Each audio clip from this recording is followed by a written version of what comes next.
Good afternoon, all.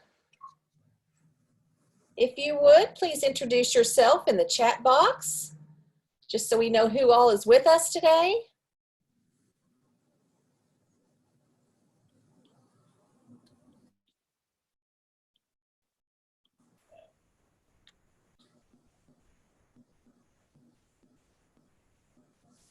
Looks like we have a great crowd today.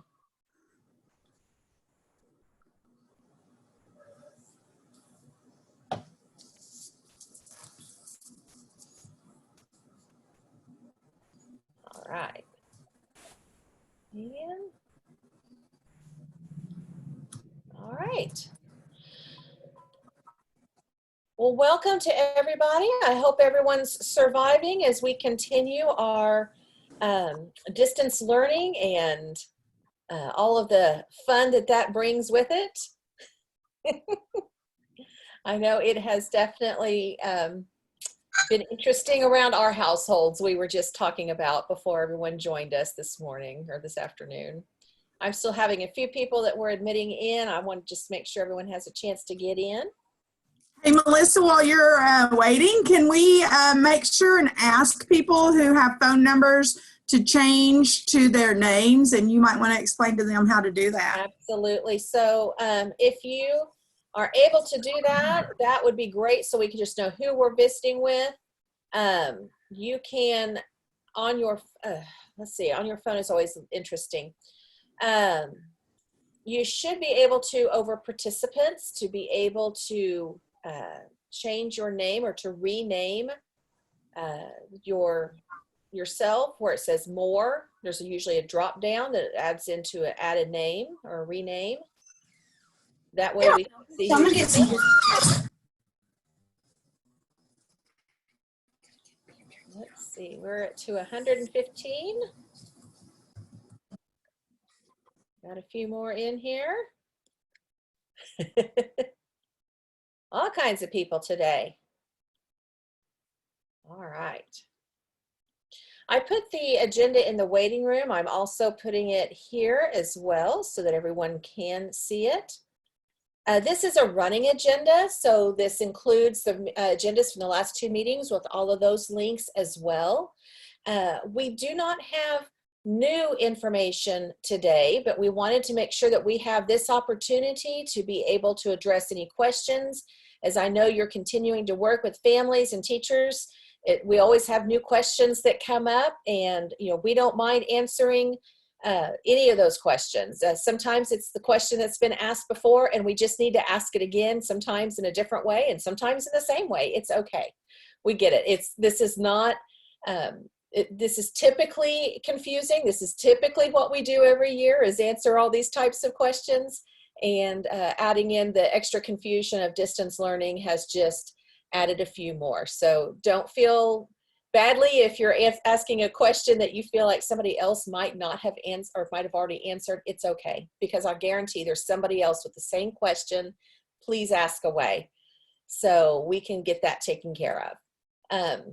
On the agenda, which let me put that here again, so it's at the very first on your chat. Okay, we have, first of all, I'm just going to make sure that the OSDE people that are on the phone, I want you to know who all is here to be able to help answer your questions. So again, my name is Melissa Algram. For those of you that might not recognize my name or face, I'm so glad to see you guys all here. I am in charge of RSA, so I get this pleasure all year long, every year. And Timmy, would you please introduce yourself? Sorry, I had to find my unmute button. I'm Timmy Spangler, Director of Instructional Materials and Library, and I work with Melissa quite a bit with the RSA. Okay, and Brenda? And I'm Brenda Beamer Chapman, and I'm the Director of Social Studies for the State Department. And you might wonder, what does the Director of Social Studies have to do with literacy? Actually, quite a lot. I work with Melissa, Timmy, and a lot on literacy as it goes hand in hand with social studies, and I work a lot with the reading plans. Okay, and then I saw Jennifer on here as well.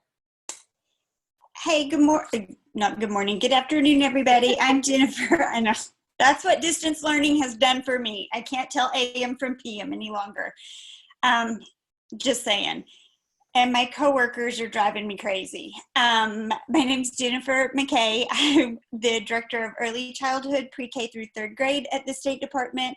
And I share I think, north office wall with Melissa. So when we're not distance learning, we are next door to each other at the State Department.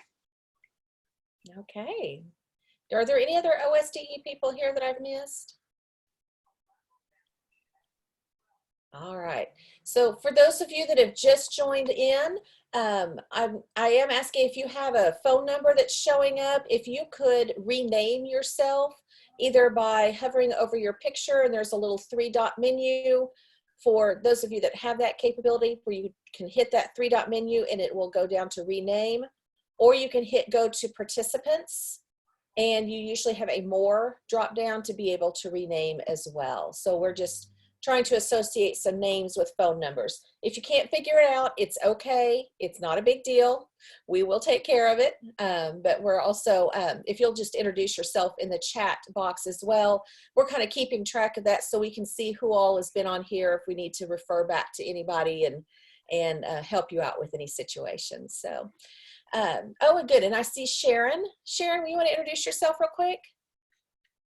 I was going to try to sneak through without really having to Yeah, speak. no, you're going to introduce yourself. This is Sharon Morgan. I'm the program manager for the Oklahoma Striving Readers Grant at the State Department of Education.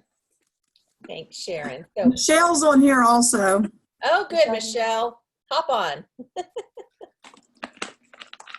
I was hoping to sneak by without having to introduce myself.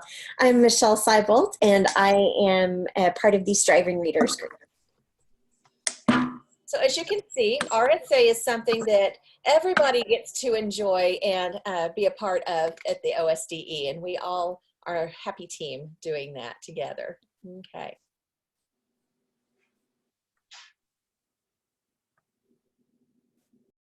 There we go.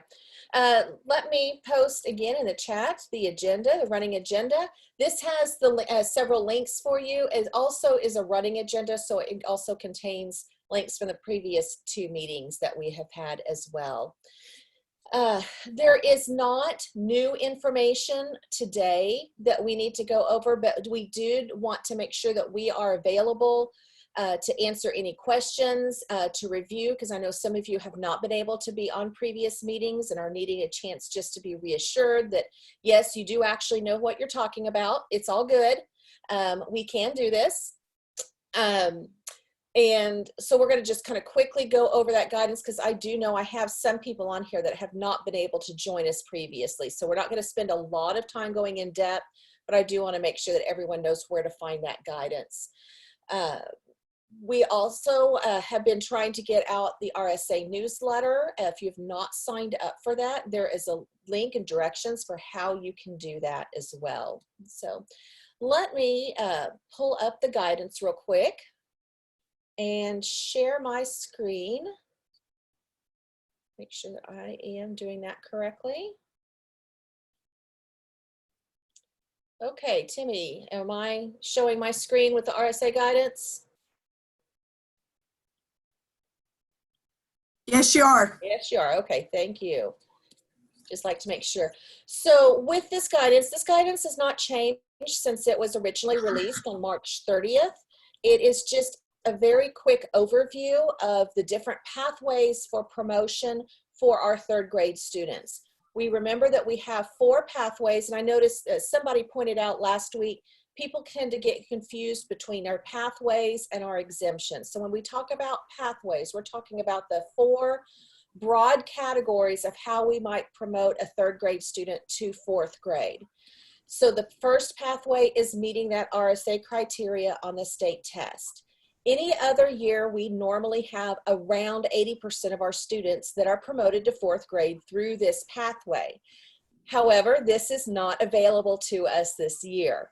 So that's why this has been causing so much confusion, is we're having to look at those other pathways. Most of the students that would have been promoted under pathway 1 through the state test will also qualify for pathway 2, which is the meeting for the screener.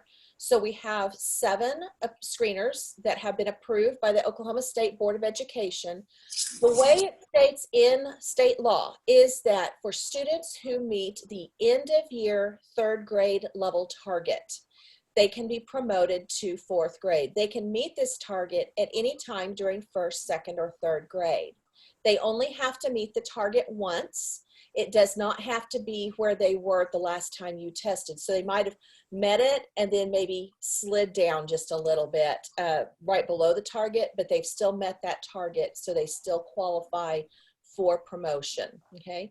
I've had a lot of questions saying, can we use the last score, or can we use the mid-year benchmark, because that's when we last gave the assessment. And unfortunately, because it states in statute that it must be the end of year 3rd grade level target, we cannot adjust that score. It would require legislative action. So that's not a choice that we have available to us. Sorry, I was just getting a couple more people that were in the waiting room embedded. Hey, Melissa. Yep. Got a couple of questions already. And so I thought that with what you just said with the pathways, this was a good time to ask this question. Absolutely.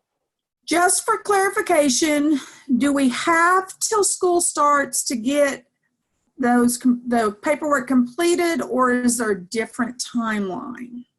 We have until school starts to use those screener scores. That would be the case with any year, because that's another way that we might successfully complete a summer school program, should we have one, is to be able to use that end of year 3rd grade benchmark prior to the start of 4th grade. So I know I've had a few that have messaged me asking, is there some way that if distance learning is lifted and we can safely meet with students before the school year starts, can we give them a screener then? Sure, absolutely. We are asking that we don't give those screeners during our time of distance learning. Not everyone has that capability, for one thing, and for another, we know that in order to really have a valid score, we need a valid testing environment, and right now it's just not a good testing environment. Even with my own kids, they're about to lose their minds, so that's probably not a great time. We also know that incidences of child abuse are just rising right now, and anything that we can do to not put more stress on families, such as asking them to administer a test, is really of the utmost importance. So we do not want to be putting that kind of pressure. So if they have already met that, wonderful, that's where we will be. If we have an opportunity before school year starts to give that assessment in a good environment where they can maybe come in a small group to take that assessment, that would be fine. We will address that once those restrictions have been lifted. Right now, we're just trying to deal with what we have at this point in time, okay? We have listed the grade level target scores. One of the confusions that was coming up is we still have some districts that are utilizing the assessment materials that say Dibbles Next on them. Dibbles Next has been renamed to Acadience. So if your testing materials say Dibbles Next, really you need to go with the guidance that follows Acadience. Okay, that was the whole confusion part there. Pathway 3 involves our 7 good cause exemptions. Just remember, these exemptions are in place every year. They only apply to 3rd graders. I've had a few people say, what about our 4th or our 5th graders? Can we use the exemption there? They are for the 3rd grade year. Exemptions 1, 2, 3, and 4 really have not changed. Do keep in mind exemption 3 involves an assessment, which at this time, again, we cannot give. Same situation with the screeners. We could possibly give an alternative assessment such as the ITBS, the SAT-10, or the Terra Nova in the fall before school starts for exemption 3. But for right now, exemption 3 is not something that we will see kids meeting because we just don't have the capability of administering that assessment. These are also paper pencil assessments and cannot really be given online. So that's one of the reasons why we really are not using that. Remember that exemptions 5 and 6 saw some changes with legislative action last spring with Senate Bill 601. Those go into effect this year. They are not just because of our situation right now with distance learning, but they are a permanent change that goes into effect this year. So exemption 5 is for students that have an IEP but take the regular state test. They no longer have to have been retained previously. It just says if they are making adequate progress towards their IEP goals, then they are eligible for promotion. And remember that it's the IEP team that would determine what adequate progress towards the IEP goal would look like. And exemption 6 changed in that students that have been retained once are now eligible for promotion. In other words, it removes the 2-year retention requirement, okay? That's one that I'm consistently getting email questions about is what were the changes and do those go into effect? So I'm taking every opportunity I can to make sure we're aware of how those have changed. And Melissa, then, yes. could you address, look, I'm holding up my fingers. Could you address good cause exemption 4, what that documentation and paperwork might look like? Okay, so for good cause exemption 4, let me come out. Sorry, I'm holding up my No, fingers. you are perfectly fine. We have on, this is our RSA coordinator and teacher webpage. For those of you that are still seeing my screen, we have down here an RSA portfolio checklist, okay? Now, this is not something we have updated for this year. This is one that has still continued to be there. This is the one we've used for quite some time. The paperwork itself, as far as what we need to have on the student's file, is the fact that they have met this and it's been approved by the principal and the superintendent. But what the teacher would submit, and this can be done electronically, that is a district decision of how that would be done, is samples for each of these 8 objectives. There's 5 objectives under vocabulary and 3 objectives under standard 2 for reading and writing processes. They have to, at some point, have said, but we have met at least 70% or above. We've passed and shown that we know this on 4 separate occasions. So for example, it could have been after a story, you gave a vocabulary test and they passed that with, or did a vocabulary assignment, which the student completed independently. And they passed that with 70% or better. And so you mark down which of those objectives it most appropriately applies to. And that's your sample that they've done. So it could be things that have been done prior. Right now, we are not adding on to this, again, for the same reason we're not testing. We have no way of knowing if the student did it independently or not. And again, we don't want to add that stressor. But it can be completed once distance learning restrictions have been lifted. Again, district choice of how that would be done. It can also be used as part of a mid-year promotion criteria. So for students that wanted to be qualified for that mid-year promotion prior to November 1st, this is one way that students can meet that criteria, okay, is through this portfolio. So there are places on here for principal and signatures. We do not need that on this document at this time because we're trying to prevent passing pieces of paper back and forth, okay? So it might be that as a teacher you're scanning. It might be that you're taking a picture of that, sitting it on, whatever the principal requires to be able to say, yes, I agree, I approve that they have moved forward with this. That's a conversation between the teacher and the principal. Once the principal approves it, and then the superintendent approves it. Remember that we also have this documentation form that we also have on the State Department website. It's also linked on your agenda where this teacher could fill this out. Just check good cause exemption 4. It notes that we need a written record of approval from the principal and superintendent. That could just be an email saying, yep, I agree. Move them forward. They've met the qualifications for good cause exemption 4. At the bottom of this, in order to prevent having to get multiple signatures, we just have an assurance of approval statement. So the principal might say, okay, teacher, print out this email with our approval, attach it on here, and when we're able to safely file that in that student's permanent record, we'll do so.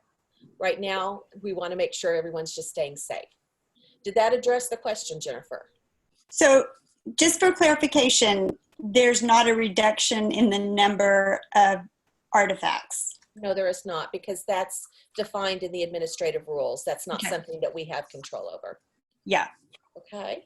So if you had a student that had 16 of the 32 artifacts that you felt like would have been able to complete the 32, you could possibly look at another good cause exemption or a different pathway if your school team felt like promotion was what was in the best interest of that child. So not another exemption, unless they meet those qualifications. Yeah. However, that could be data that is looked at by a student reading proficiency team, which leads us to pathway 4.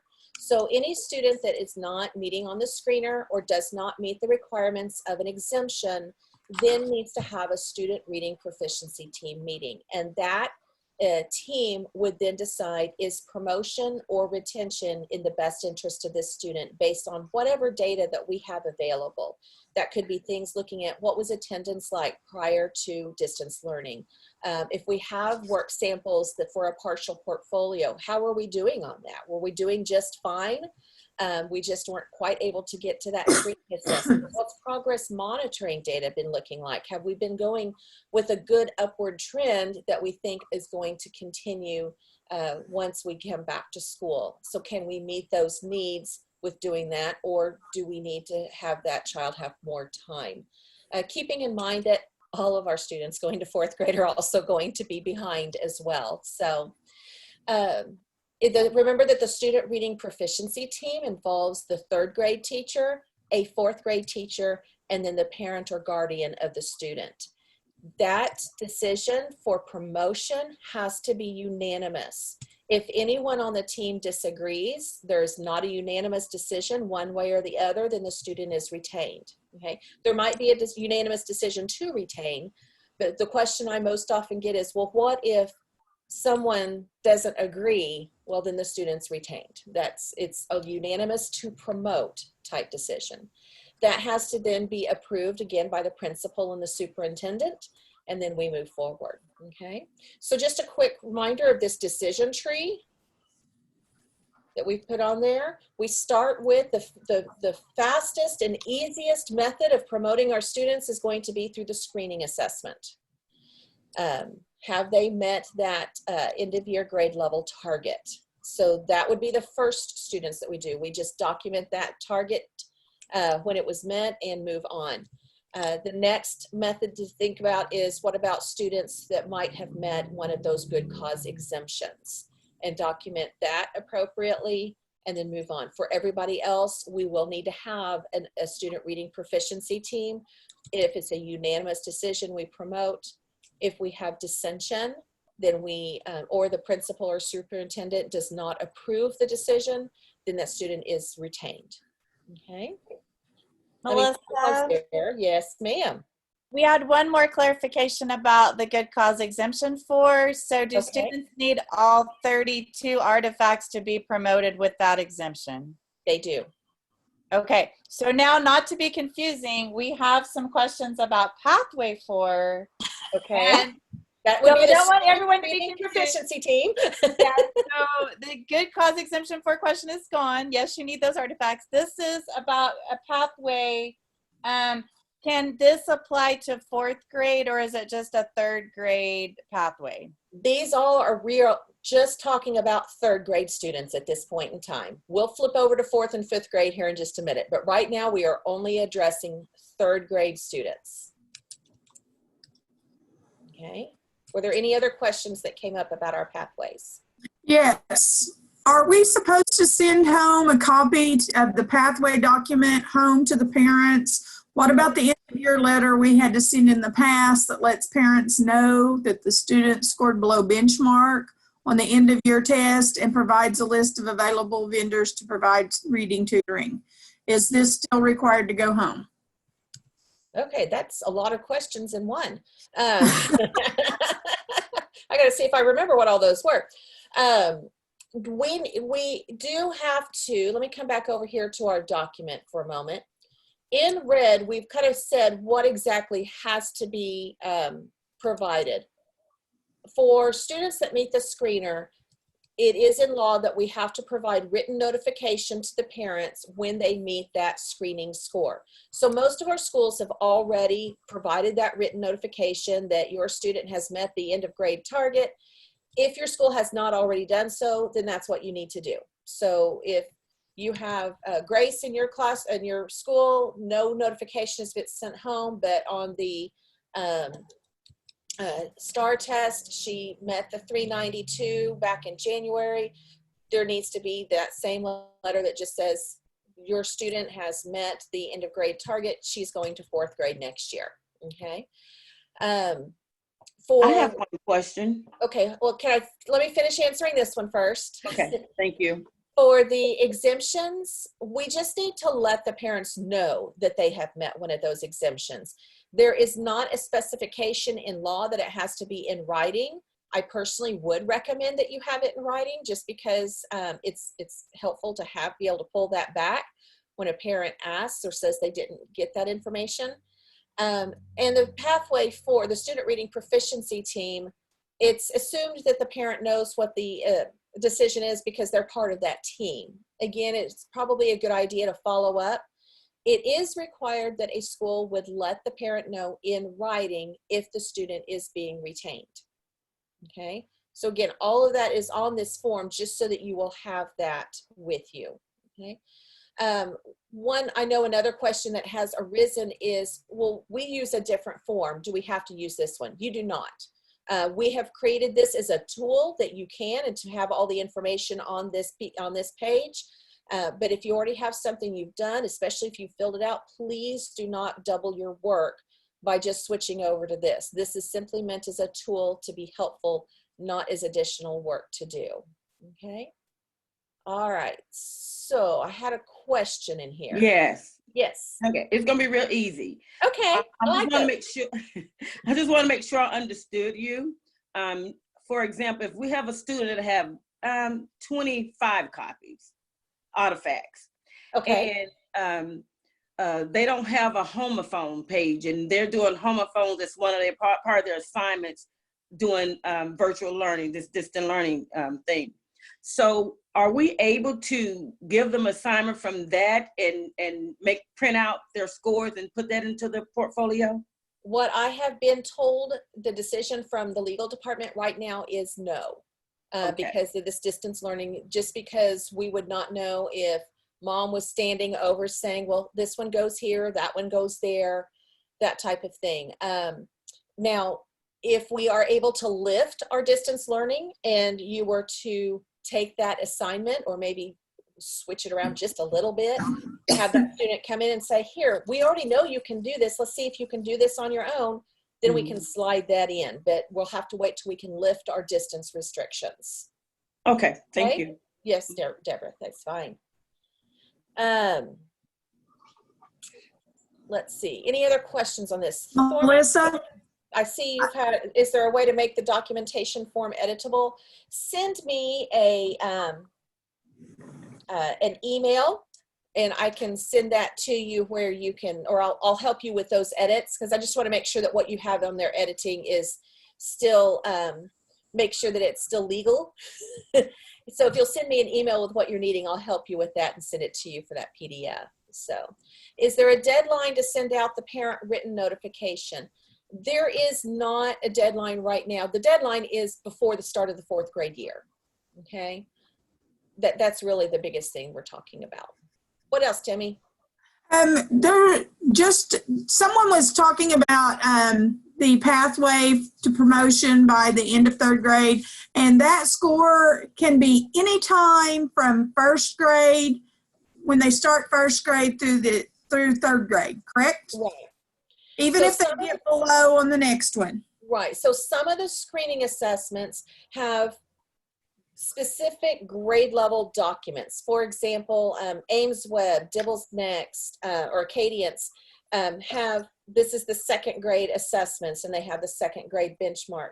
Some of the other assessments, though, have a continuum, which was more of an adaptive learning where students could score on a grade level below or above. Like I know for sure STAR does. I think, I can't remember some of the others. So if they're able to reach that standard score, the equivalent to the end of year third grade target is this is the 40th percentile at the end of third grade. That's where those scores come from. These are set by the vendor. These are not set by OSDE. So when we contacted the vendor and said, what is the 40th percentile for the end of year third grade? These are the numbers that were sent to us. So that's that grade level target. Okay. So one thing to consider, especially if you have a student that has been really close, but they have not quite met that end of year third grade target, but they've been at or above the 40th percentile all along, that would probably be a good reason to think about a student reading proficiency team promotion. They've been where they need to be all along. They just had not been able to get to the end of third grade target because they didn't take the end of third grade assessment. So something else to consider looking at your data and using your data to make those decisions. Okay. Any other questions that came up with our pathways?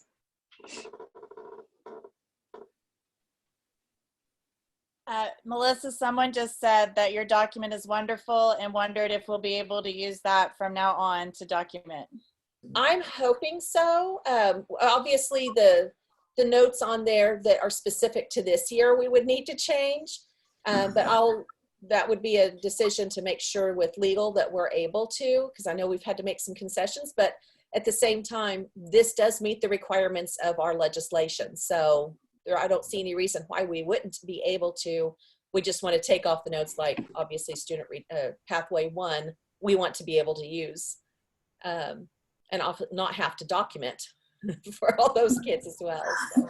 There is a Melissa, couple of questions about how to access this. So I put the agenda link in the chat box and Jennifer put the actual link to that documentation form in the chat box. So if you were looking for how to get to that, those are places you can use. Perfect. And if you're looking, hang on, I lost it. There we go. On our OSDE website, up here in this search site, you can put in something like just RSA and hit go, and you're looking for the RSA coordinator teacher page. And this is where we've got all of our forms located on this web page. Here's our guidance that we've been looking at. Here's our documentation form. You can see that it was new as of April 14th. So anything I'm pointing out, all of the links are on this page. Okay. Melissa, Pathway 4 is solely for third grade? Pathway 4 is solely for third grade. Yes. And then the next question on that was, are portfolios required for K through 2 or probationarily promoted students? Portfolios are required for third grade students who are below where they need to be. So we would only use a portfolio for our third grade student. Your district may choose to keep a portfolio for K through 2 students. That's a district choice. But under state, under RSA, the portfolio for this exemption is only for third grade work because it has to be representative of third grade work, okay? One of the ways that you might consider a mid-year promotion for students that you are initially retaining is to complete that portfolio before November 1st to demonstrate that they are able to do that fourth grade work, or they've mastered third grade objectives and are ready to be moved on at a mid-year, okay? There's nothing in our state law about portfolios for fourth or fifth grade student. Again, that may be a district choice, but it is nothing under the RSA state law, okay? Okay, next question. If a student moved in at the beginning of 3rd grade and they used a screener different than their district is using, can they be promoted? As long as it is one of the screeners that have been approved by the Oklahoma State Board of Education, that can be used. We also have some districts that are using more than one screener. They might be using their Acadians as a universal screener that all students receive, but the interventionist might be also using MAP growth for some reason. If either one of those would work, it doesn't have to be the official screener. It could be that, again, they moved in and they had a star score that were met, but our district is using FAST and they haven't quite met it, but they've met the star score. So as long as they've met it on any of those approved screeners, that's perfectly fine. There was another question about a student that had a speech IEP. Would she qualify for exemption 5? If the IEP is only addressing articulation, that does not address reading skills. If the IEP is for language skills, that does have an effect on reading skills and would qualify for good cause exemption 5. So it would be looking at what are the goals on the IEP. Do they address language or reading in some way? And if so, that qualifies for good cause exemption 5. If it is only artic, then no. Melissa, there was a question about a student who moved in right before spring break that doesn't have any documents because the state didn't do RSA. Absolutely, and we received that question last week. We have about 4 questions down here on the agenda that we are currently researching those questions because we want to make sure that we give you accurate answers. So just so you know, we are looking into that particular question about what happens when a student has just moved in, either from out of state or from in-state, and we just don't have records from the other district yet. What do we do about students who are enrolling during this distance learning time? We are also researching the best answer for what you should do if you are not able to reach the parents since distance learning has started, especially for those that are wanting to have that student reading proficiency team meeting for those parents. And the other question that was asked last week that we're trying to clarify is, can technology such as iPads, Chromebooks, Wi-Fi hotspots be purchased with RSA funds after June 30th? If you will recall, Superintendent Hoffmeister has declared that RSA funds allowable expenses should be expanded to help with the costs of distance learning during this time. So that includes being able to purchase the hardware that we normally don't purchase with RSA funds. It might also include purchasing Wi-Fi hotspots for either students or teachers who need to be able to access the web to be able to provide lessons for their students. So, but that was for the 2019-20 school year, so we are trying to get clarification of whether that would be extended into the following year using this year's funds or not. So we'll get that updated just as quickly as we get an answer back. I know there's a lot of questions going down to legal on a lot of topics right now. And Melissa, that also covers another question about what documents do you need to send with the student leaving you. So same question that she answered for you. Another question is about, and I think I'm going to know the answer to this, summer reading programs. We just don't know yet. Summer reading programs is another one that we are trying to get more guidance on. The part of the issue is that the intention of a RSA summer school is to provide intensive intervention, and there's some very specific rules that are defined for that RSA summer school, such as length of time, number of weeks that students have to be involved, what they can and cannot be doing during that time, which makes it very difficult to do virtually. So we are trying to get a little bit more guidance at that time. We do know that there are some schools that are considering looking at that maybe in July or August before school starts. And so keep in mind, again, with those RSA funds, if you had set aside money for summer school or professional development that you're not able to spend at this point in time, you are able to carry those funds over. We recognize that we're probably going to see more carry over than we normally would for just that reason. and that would be fine to get that going for this year. So We we'll also still, had a question with good cause exemption 6. okay. You could kind of explain what was needed for that. Good cause exemption 6, really all that needs to happen is we just need to, on our form or whatever form you have, just check that they have been retained previously. And then the principal and superintendent do have to provide written approval for all good cause exemptions. And then the teacher or whoever is filling this out would sign that the approval has been received and date that. That's all that's needed.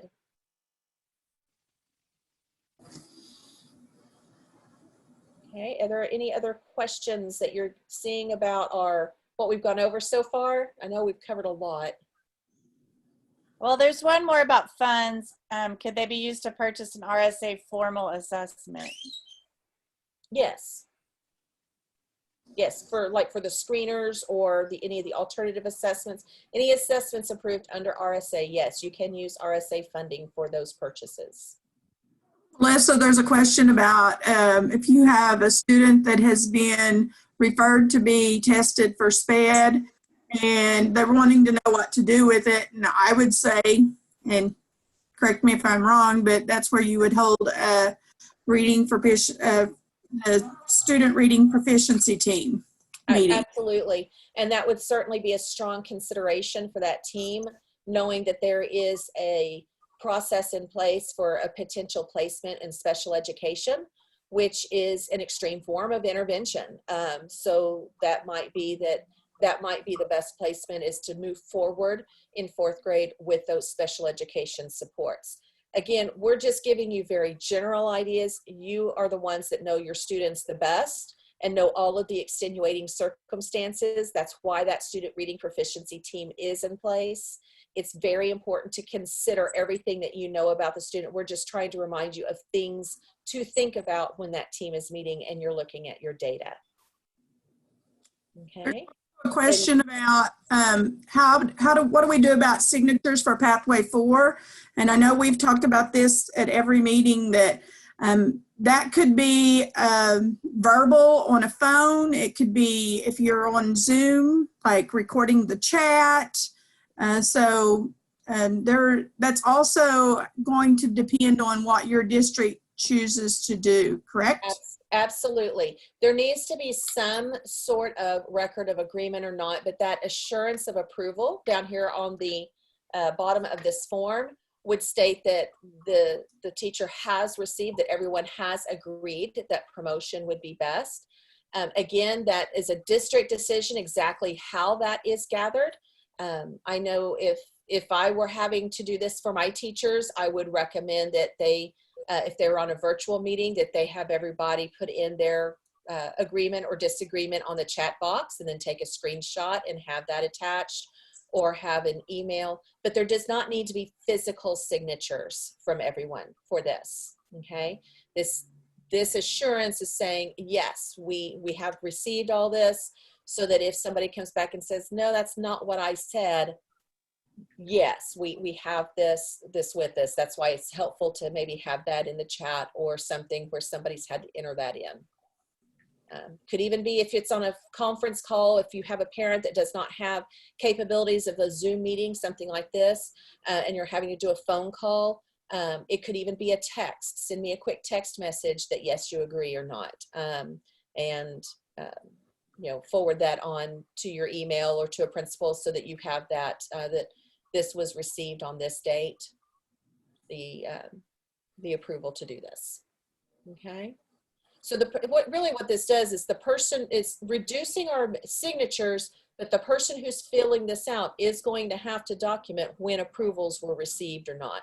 There doesn't need to be a fancy form or anything like that, but you are going to have something to back that up. But again, that something is really going to be defined more fully by districts of what level of coverage is it that the administrators feel is needed. Thinking about if you had a parent that came back next year saying, we agreed to this or we did not agree to this, with some kind of, that if you needed to pull documentation out, that you have that. Or if you had a student that came back several years from now saying, why didn't you do this, you have that documentation ready to pull out for their files. So just like with anything else, documentation is always the name of the game in education. So this is that opportunity to do that. Okay. There's one other question. Okay. And it's kind of a, I don't know that it's really a question, but they're just kind of throwing it out there. Considering the circumstances, is it likely that we will have more probationary promotions this year? It's very likely. And that's anticipated. No one's going to get into trouble for having a more or a large number of probationary promotions. I get that question quite often every year, thinking that that's something that we're tracking. We do keep an eye on the number of students being promoted in different ways. It just helps us know what's being utilized. But it is an expectation that that's going to rise. We know that our data is going to be very wonky this year. We'll just go with that. It will be fine. So. What about the paperwork for a student that moves away? We need to make sure that we have something in their file that lets us know what that decision was be, whether it's we use this form or we use something that the district has created. But the student that was with you for third grade, we can't just say, well, we're just not going to make a decision because the receiving school doesn't know what to do, just like in any other year. If they were with you during that time, please make a decision of and identify either they've met the screener, they meet one of the good cause exemptions, or we would promote or retain through the student reading proficiency team. Please help our fellow schools out with that. Because when they come and show up on somebody else's door at the beginning of fourth grade, the first thing they're going to do is call me, and I'm going to say, we're going to have to find out where they came from, and you're going to get a call from me at that point in time. So let's just get those decisions made now. It's important that we have that so we know how to place them. Now we have students that show up in fourth grade that are coming in from out of state or coming from private schools. That's a whole other situation. We're talking about if they were here in third grade during this time, we need to have some way of knowing were they promoted to fourth grade and how, or were they to be retained in third grade?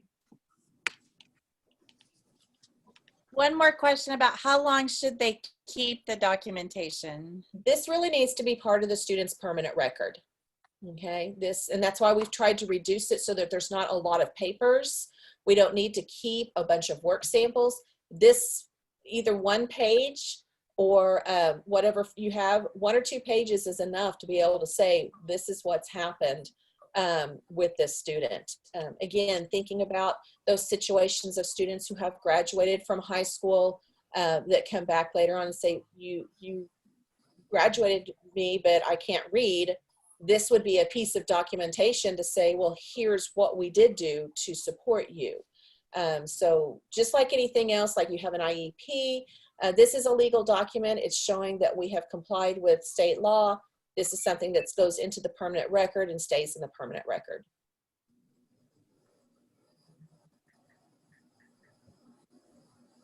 Okay, last week I thought you said that for a 4th or 5th grade probationary promotion, they would need to meet the 40th percentile to exit the APP.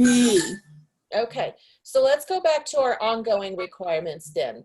And I'm going to skip down here to our 4th and 5th grade students. Remember that our students that are in 4th grade that were promoted through an exemption still have to receive interventions until they are meeting or showing that they are able to read on grade level. That means at the 4th grade level.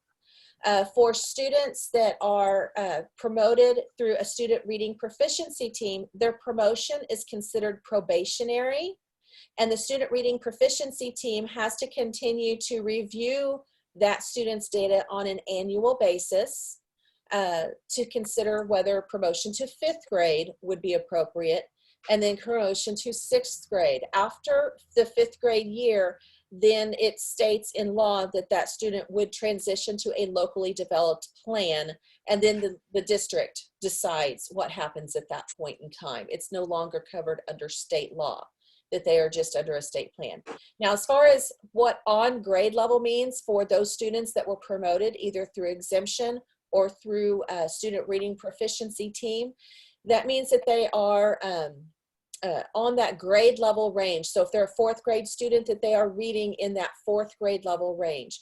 That looks a little different for each of the vendors. And I'm trying to get some specific numbers from those vendors, but that's taking a little longer than I would like, I will admit. But usually these, like I said, are at the 40th percentile. That's the range that's required for the grade level target for third grade. There is usually a larger range. There's not a specific cutoff score, but a range that's considered on grade level for those vendors. If you're not able to find that, if they don't give you any kind of readout that says Joey is on grade level for fourth grade, that 40th percentile is still a good rule of thumb, okay? But like I said, I'm trying to get some very specific numbers from those vendors, and as soon as I have those, I will update that in our FAQs. Okay, any other questions that are coming up with that? You guys are asking great questions today. Timmy, you're muted. You're still muted. Sorry. So is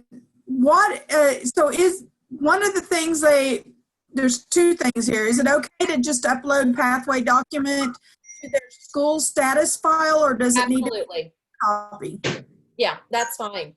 However, your district, make sure that you're able to forward that on to a district if that child should move. But however it is that you can keep track of that with the student and forward that information on to another district should they move is perfectly fine.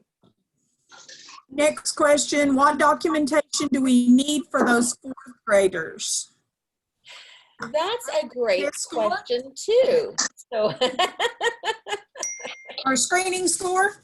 I think either the screening score when they've met and considered on grade level, you could just do the printout from that screening score, or the documentation that student reading proficiency team with a fourth grader, a fifth grade teacher, a fifth grade teacher, and the parent or guardian have met and decided to still promote on. So we will work on a documentation form for fourth and fifth graders, but that's also, that's just not done yet. So we will add that to our list.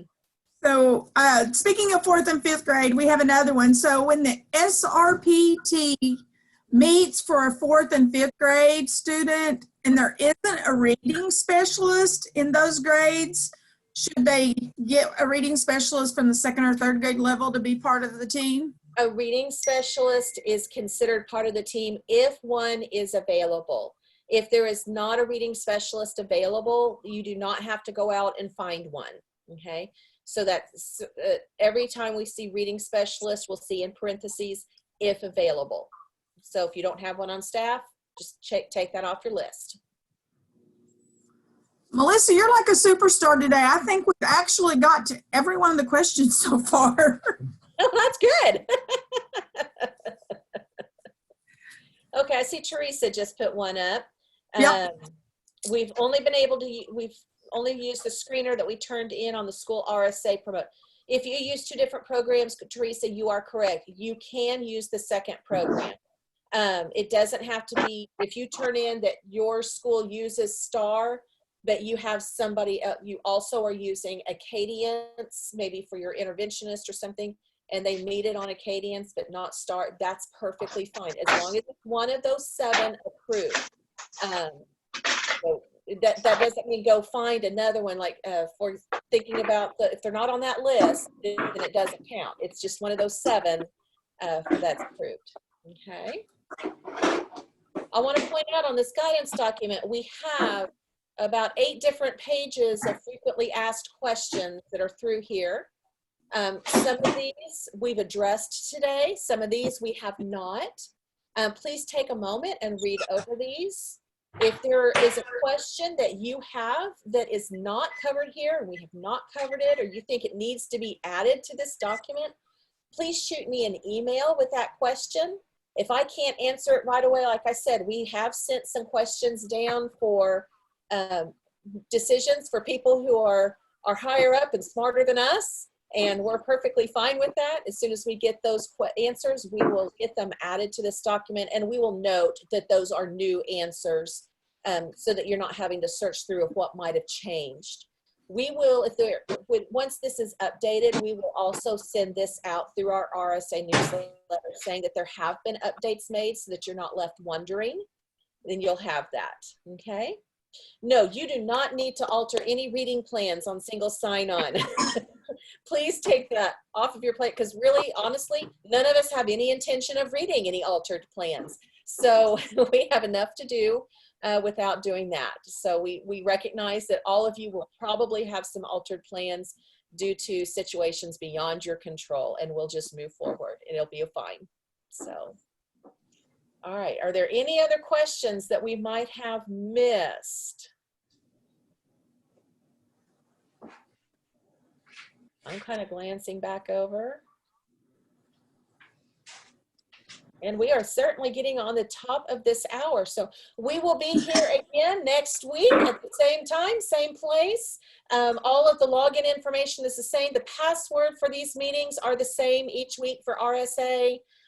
Just please don't share those beyond Oklahoma teachers. We just want to make sure this remains a safe and secure environment for all of you as participants. But if you have another teacher that says, oh, I needed to get on, you're welcome to share that information with them. We just don't want this posted on social media where people who don't have the best of intentions can join us. So otherwise, I hope everyone stays safe and healthy. I think we've got some wonderful weather out there, and you're able to get some vitamin D out in that sunshine. And don't hesitate to contact any of us should you need some additional help or have other questions. Okay. All right. Thank you all. Thank you.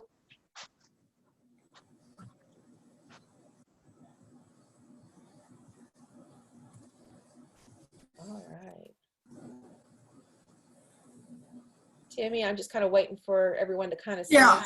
and then I'll save the chat also, so wonderful.